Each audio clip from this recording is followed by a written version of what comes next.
Hello everyone, this is Saili from परिवर्तन the learning centre. और हम पढ़ रहे थे सॉलिड स्टेट, और सॉलिड स्टेट में हमने पिछले लेक्चर में सेमीकंडक्टर्स के बारे में पढ़ा था, राइट। इस लेक्चर में हम क्या पढ़ने वाले हैं? Magnetic properties of the solid. क्या होता है ये magnetic properties of solid?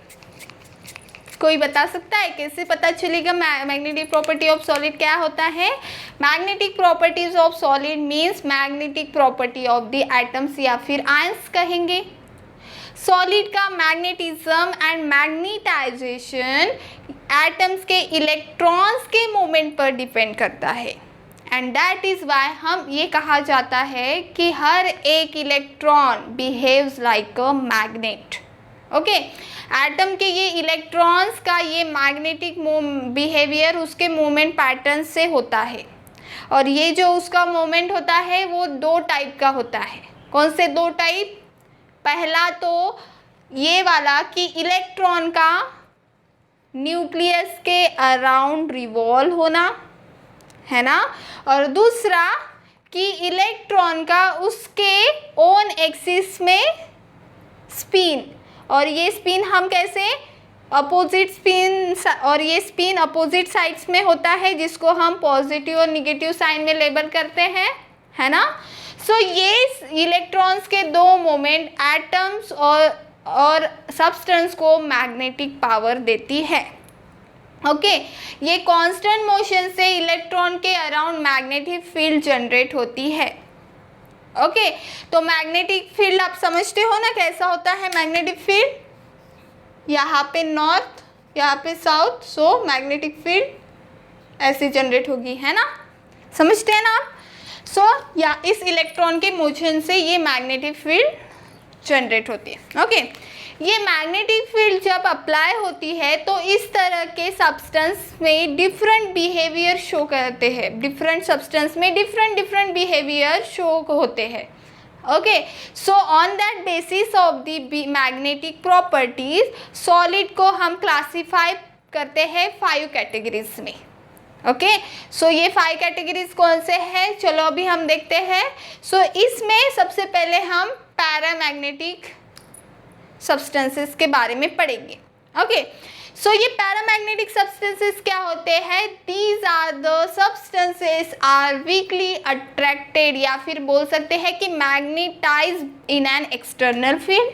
External field से वो वीकली अट्रैक्टेड होते हैं जब हम उसको एक्सटर्नल फील्ड अप्लाई कर देते हैं, है ना, ये external field. Okay, now the direction is same direction of the magnetic field, so they can gain the net magnetism। उसका अगर मैग्नेटिक फील्ड की डायरेक्शन ऐसी है तो उसका मैग्नेटिज्म भी कैसा रहेगा? इसी डायरेक्शन में। Okay, but when we remove the magnetic paramagnetic substances from their field, the substances lose its magnetic property, है ना। तो क्या होता है, उसकी इलेक्ट्रॉन्स की जो अलाइनमेंट होती है वो इंटरप्ट हो जाती है, और जिसके वजह से वो सब्सटेंस उसकी मैग्नेटिक प्रॉपर्टी को लूज कर देता है ना। दस हम पैरामैग्नेटिक सब्सटेंस को जो मैग्नेटिक मोमेंट होती है वो कैसी होती है? परमानेंट नहीं होती है, मतलब हम कहेंगे कि वो टेम्पररी मैग्नेट होते हैं। ओके, नाउ ये उसमें जो मैग्नेटिज्म होता है वो किस चीज़ के वजह से होता है? वो होता है it is due to the presence of one pair of unpaired electrons present in a orbit shell, जिसके वजह से वो मैग्नेटाइज हो जाते हैं in the magnetic field. Okay, so अगर हम बात करते हैं in absence of magnetic field, तो उनकी मोशन इलेक्ट्रॉन्स की कैसे रहेंगे? सब्सटेंस में के वो कैसे रहेंगे? रैंडम रहेंगी। बट जब भी हम उसको मैग्नेटिक फील्ड अप्लाई कर देंगे तो वो कैसे होगी? In the direction of the magnetic field. So इसके अगर एप्लीकेशंस की बात करते हैं तो इलेक्ट्रॉनिक्स के इसमें ये बहुत ही ज़्यादा इम्पॉर्टेंट एप्लीकेशंस है इसके पैरामैग्नेटिक के। एग्जाम्पल के तौर में है O2, Cu2+, Fe3+, ये सारे एग्जाम्पल्स हैं हमारे पैरामैग्नेटिक सब्सटेंस के। So this is the first magnetic property of the solid. तो चलो अभी हम देखते हैं हमारा next magnetic property, that is the diamagnetic solid, diamagnetic solid, उसके magnetic properties. Okay, so just like paramagnetism, ये डायामैग्नेटिज्म भी जो होता है ये मैग्नेटाइज होता है by external field. Okay, but इसमें प्रॉब्लम क्या आता है कि इसमें ये क्या होता है, कौन सा प्रॉब्लम आता होगा, ये मैग्नेटाइज तो हो जाता है, बट इसमें प्रॉब्लम ये आ जाता है कि इसमें डायामैग्नेटिक सॉलिड्स ये क्या करते हैं, रिपेल कर देते हैं उस फील्ड को, क्या कहते हैं, रिपल्शन आते हैं। ओके, जिसके वजह से क्या होता है, द मैग्नेटिक प्रॉपर्टी अफेक्ट करती है उसमें, और वो कौन सी डायरेक्शन में, अपोजिट डायरेक्शन में ये करते हैं, है ना। सो अफेक्ट तो करते हैं बट इन अपोजिट डायरेक्शन में कर देते हैं मैग्नेटिक फील्ड में, जिसके वजह से वहाँ पे क्या आ जाता है, रिपल्सिव फोर्स, है ना। सो यहाँ पे देख पा रहे हो, यहाँ पे एक्सटर्नल फील्ड जो अप्लाई की है उससे सब्सटेंस पे रिपल्शन आ रहा है, नॉर्थ टू नॉर्थ, है ना, south to south. Okay, now ये जो डायमैग्नेटिक सब्सटेंसेस होते हैं, इसके लास्ट शेल की अगर हम बात करेंगे तो उसमें लास्ट शेल के जो इलेक्ट्रॉन्स होते हैं वो सभी पेयर्ड होते हैं, there is no valence electrons, है ना। And that is the reason कि मैग्नेटिक मोमेंट जो होती है वो एटम्स की वो कैसी होती है, नियरली ज़ीरो। ओके, सो पेयर्ड इलेक्ट्रॉन होने की वजह से मैग्नेट क्या हो जाता है, वो ज़ीरो हो जाता है। ओके, इसके एग्जांपल्स की अगर हम बात करते हैं तो सोडियम क्लोराइड, बेंजीन, ये बैड कंडक्टर्स होते हैं एंड उसको हम एज अ इंसुलेटर यूज़ करते हैं। ओके, नेक्स्ट अगर हम बात करते हैं तो फेरोमैग्नेटिक।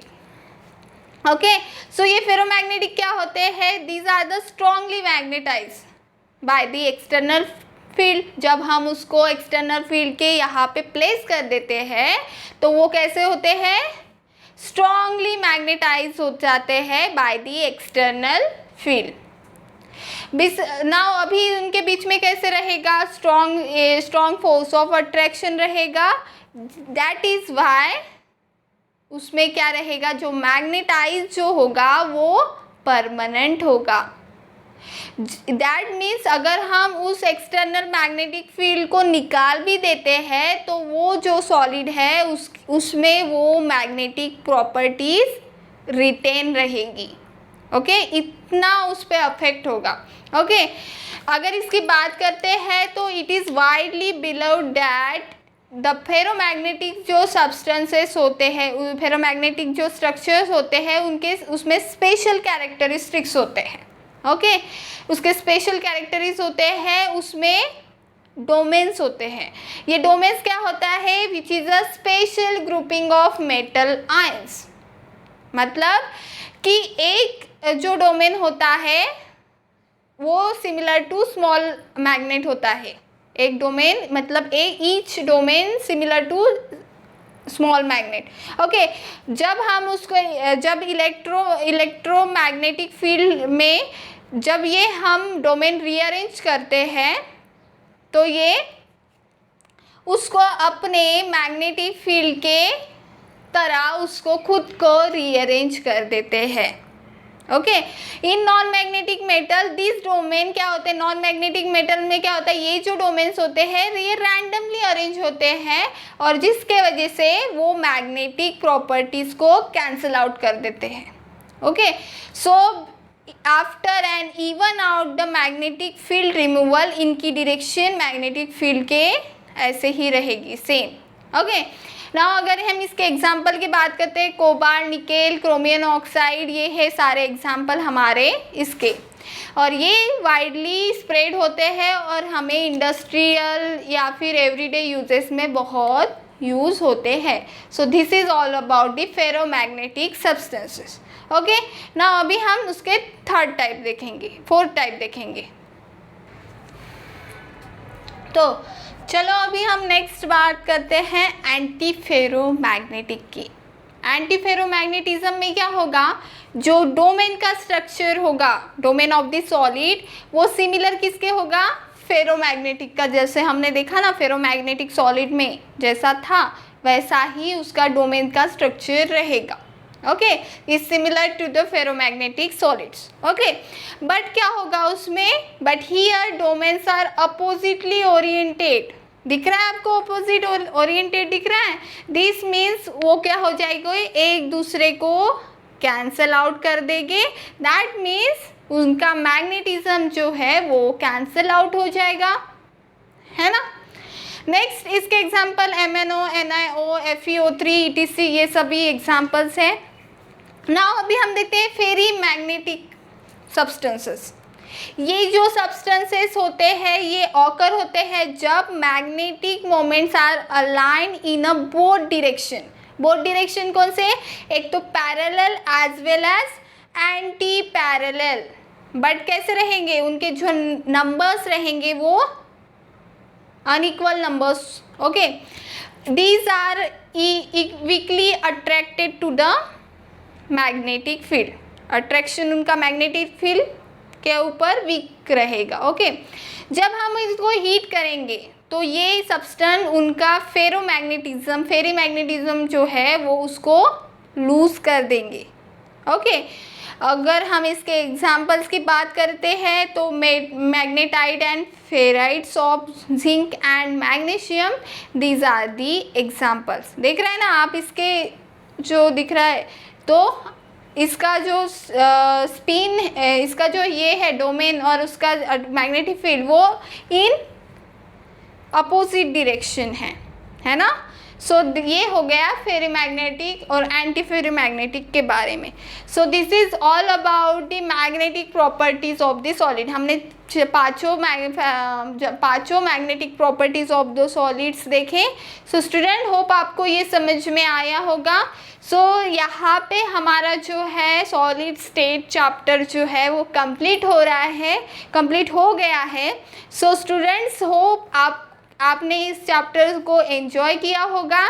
सो मिलते हैं स्टूडेंट्स नेक्स्ट चैप्टर के साथ। Thank you.